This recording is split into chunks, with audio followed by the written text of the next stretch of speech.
Hey everybody, welcome back. I know it's a little bit late in the day, obviously, but we are wrapping up day 3.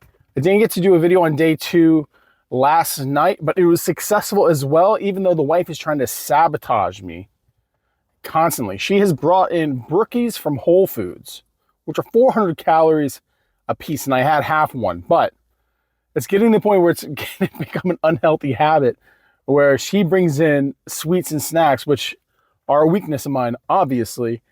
And I'm going to have to sacrifice, half of a meal or an entire meal if I'm going to want something like that at night. And that's not a habit I want to have to continue because it can lead to bad habits. And one of the big things, and I think maybe that's what we should talk about today, habits. The human animal is a being that is reliant on ritual. We like to do the same thing again and again and again. Follow the path of least resistance. It's something that happens all throughout nature. If you're a hunter, you know that when deer season comes, there's kind of the same track that they take all the time. And that's how, at least in Wyoming, that's how we hunt them, right? We find their path and we find the same route that we take and we study them. And then when the hunting season comes around, boom. But building behaviors, building positive behaviors. One of the first things that you have to do is recognize the bad behaviors that you have in your diet, in your lifestyle already, to correct those. So me, for instance, I'm a late night eater, right? I'm a late night eater and I'm a late night snacker. I love it. I love right before I go to bed to smash some sweets. A big chocolate guy. And one of the bad things about traveling as much as I have is that I have a pretty wide palate when it comes to sweets. And anytime I see something that's a little bit exotic, I'm like, oh, I got to try that.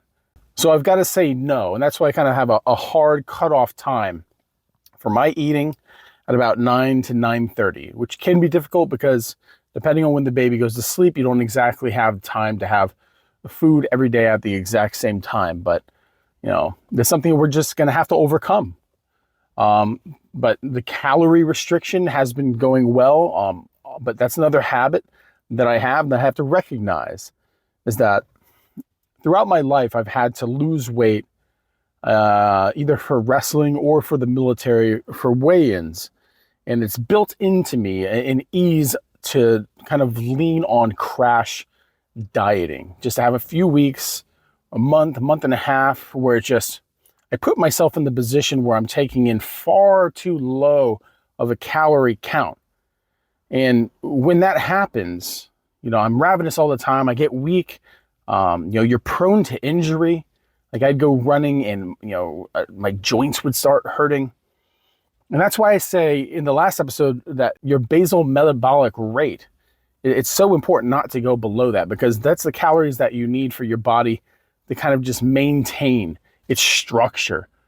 And if you're like me and you're a really heavy guy, you're a big guy, and your basic metabolic rate is a lot higher than the average person, it's easy to fall below that.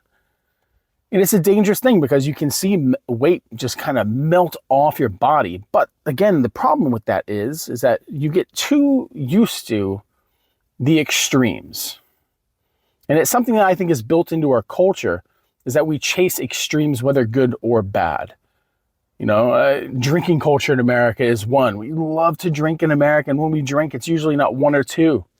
We just throw away the next day because we know we're going to be hungover. But we do the same thing with food. That's why we have all-you-can-eat buffets in America.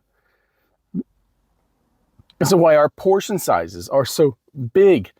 We love the extreme. We love the grand. We love the absurd here.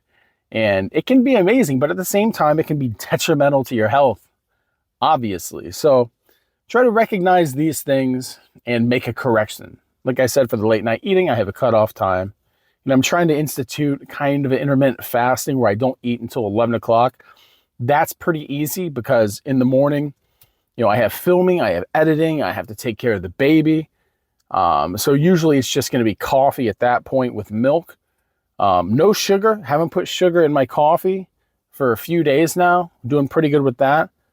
But I will say that cutting out the sugar as much as I have, it made me realize just how much sugar I've been taking in because the sugar withdrawals are certainly there. And a lot of people say that sugar withdrawals aren't a thing. They absolutely are.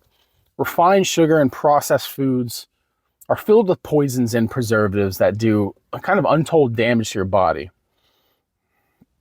There's a lot of carcinogens in there. They mess with your metabolism, your liver function, your kidney function, and your cholesterol. Try to eat clean, whole foods as much as you can. And when we're done here, we're going to hop over to the kitchen. In fact, let's do that real quick. All right, everybody, so this is the kitchen. It's a little dirty right now because it's used. But this is typically what I eat for most of my meals at this point. This is Iran, which is, like I said, it's a salty yogurt drink. It goes really good with spicy stuff and meats. These pickled Turkish peppers, they're spicy. I don't really know what they are, but they're very good. But this is what I'm eating mostly, right? So this is just red onions that are cooked down with some minced garlic, a little bit of ginger, a little bit of soy sauce, some black pepper, some red chili flakes, and some 93% beef, grass-fed. I'll make about a pound a day, and it should last me most of the day. And just serve it on some lavash, heat it up. Really simple, really clean, and it's really keeping me going right now. So we'll switch some things up, and I'll show you guys some more Turkish food because we actually went to the Turkish grocery store today and picked up a few different things. So we'd love to show you guys that because there's some really good food out there. And when I went to Turkey, I was surprised, really amazed by how good the food actually was. Coming from Greece, I love Greek food, I love Mediterranean food, and I thought Turkish food was just going to be, kind of Arab food from the Middle East, but no, it's completely different culture. A lot of really amazing food, but for another time. So as you can see, I'm trying to eat relatively clean, relatively whole. There's a lot of Turkish influence in our house. So there's things in there that you're not really typically going to see, but things that I highly recommend, like Iran. It's a yogurt drink. It's salty, which sounds kind of gross, but it's actually delicious and it really goes good with meats. And it's a good probiotic. So it's really going to positively influence your gut biome. A lot of lavash, flatbreads, tortillas. We're a big bread family, and that's kind of hard for me because, I'm a big bread guy and I kind of have to lean off of the carbs right now. And it's this adjustment period into the diet. I'm confident and I'm doing well, but in day 3, just like if you're quitting anything, right? Cigarettes, drugs, doesn't really matter. It's always day 3 that's the hardest, I find. And I'm someone who's dealt with addiction for very long periods of my life, different kinds of addictions. So I kind of know the withdrawal process well. So like right now I feel kind of sweaty. I feel kind of gross. I feel kind of weak. And that's my body adjusting, not having the poisons in it, and also to operating on a lower caloric intake. And my body's going to start switching. And if you're with me on this one, our bodies are going to start switching to burning more fat instead of relying on the food that we bring in. And honestly, that's a big milestone. So, if you've been with me on this one and you've done a couple days, or you're just getting onto the channel and, you feel like you're a bit off, right? You feel a bit strange. You're like, I don't feel good. I feel nauseous. I feel anxious. Maybe it's time for me to call it quits. It's your body is doing exactly what it's supposed to be doing, which is cleaning out its system. So don't stop now. Keep going. Fight the urges. Fight the cravings. Fight for yourself. Fight for your family. Fight for your future self. And fight for your life. Because that's what this is. I try to laugh and I try to be positive on this, but this is a very serious thing. And it's a very amazing thing that you're doing for yourself and for your family. By being healthy, you're giving your loved ones more years with you. Those who usually support, you're giving them more years of support. Those who just love you, you're giving them more years of love by becoming healthier. And that is really what should be driving you. At least for me, that's what it is. I have a 7-month-old son, and I love him to death. And, he's a beautiful baby boy.